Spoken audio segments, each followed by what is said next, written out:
came from Israel in the summer of 2006, and I live here with both my two parents and my brothers. I have two brothers. I came from Israel, and I'm a sports lover. I play tennis and basketball and watch them on TV. I really like the summer because you can go a lot outside and meet new people rather than being in the winter. When I grow up or after my education, I want to be a physiotherapist for a sport team or work in the psychology field. Both my parents are from Italy, but my mom was born in Canada, and so was I. I have a brother who was also born in Canada. I live with my dad, my mom, and my brother, and two dogs. One of my hobbies is playing guitar. It's just something I picked up when I was in grade 5, and I've continuously played it. I just love it. I play some classical stuff and some rock stuff, but not any of the really hard sort of rock stuff. I just don't like it. I am also a sports person. I play soccer a lot with my friends, and actually I'm also on the wrestling team here. I am in grade 11.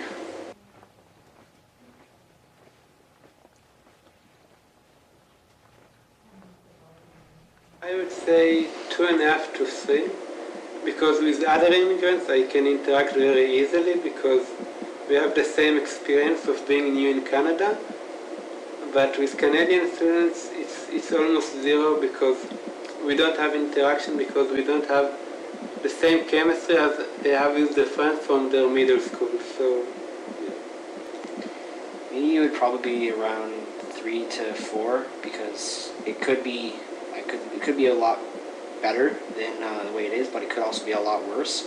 So it's somewhere around the middle. As Amit said, it's harder with people who you don't really know that well, who don't have the same background as you. So it's harder for you to relate to them. But if it's with people that I can relate to a bit better, then it's a lot better.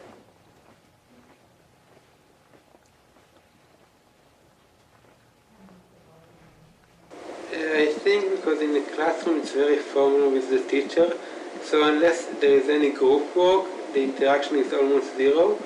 But in a sports team, there is something beyond, because you bring your own personality and you're more open outside the class.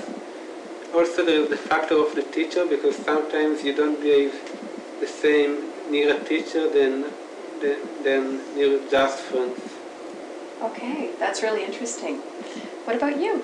Yeah, same thing. If you're on your own hanging out with someone else that's from a different culture than yours, it would be a little bit easier to hang out with them because you choose to hang out with them, and you can choose to, it'll be better for you. You'll be happier because you can relate to them in some sort of level, like if it's a sport or just the group of friends you hang out with. But if it's in a classroom, it's harder because, as I said, it's more formal.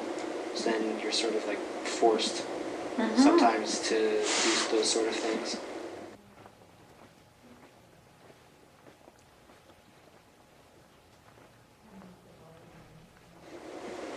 For me, yes, I think it would change to between 4 and 6, because for instance with the sport team, I choose to be there and I want to enjoy, so I almost have to communicate with the other players or the group members to enjoy the sport. Otherwise, it's very hard to play a sport without communicating and talking to each other, and it doesn't have to be verbally.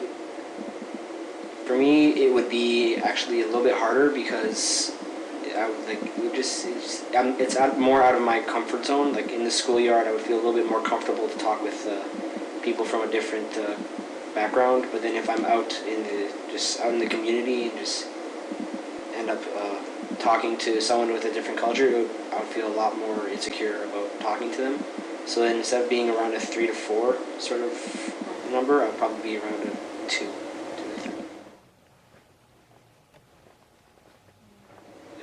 For me, I think it's just to be more interested in our culture, because then it will make it so much easier and maybe comforting, or it will give us confidence that they care about us. And for example, if they will invite us to the hockey team, and we will maybe teach them about our food days or our culture, that would make things so much fun and easier. They will be interested in our culture and we will interact or gain with them or more interaction.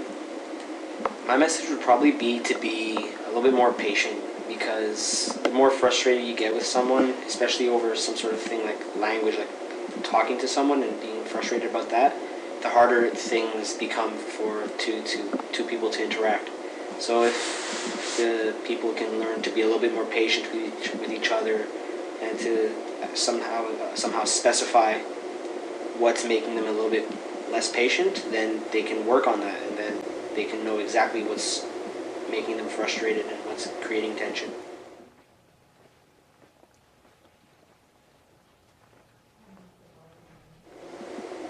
That sometimes they should initiate the contact and ask us for help, because when you come to a new country you don't really feel both the confident and you don't really open to people to ask them for help.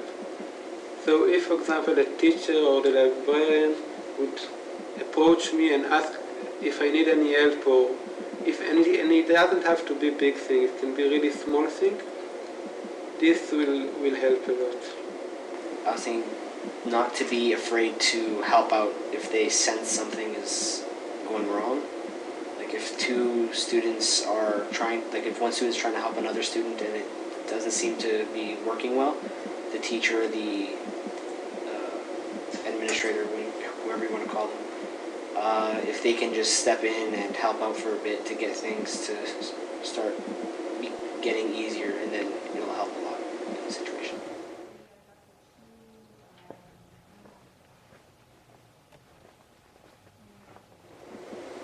For me, sometimes I needed, for example, my brother or my parents to push me doing things, because when I came to Canada I was so stressed that I didn't have any want, I didn't want to participate because I was so concentrated on school and stressed out. So from an immigrant perspective, it's important that just push yourself to do things that you love to do, because sometimes the hobbies are going away because you're stressed about the whole transition. So you got to just go and push yourself, because you know you're going to enjoy it, but there's some mental or some hesitation that you don't join the team, but you know you're going to enjoy it. So that's the main thing. What has changed is I have, as I mean, learned the other side of the story, and I've learned that both types of people, the native speakers and the English language learners, both have the same issues. Even though they both seem to feel very, very different, they both experience the same issues. And because of that, I've learned to be more patient with the English language learners, and so I can sort of learn more about them easier instead of having to just jump to conclusions.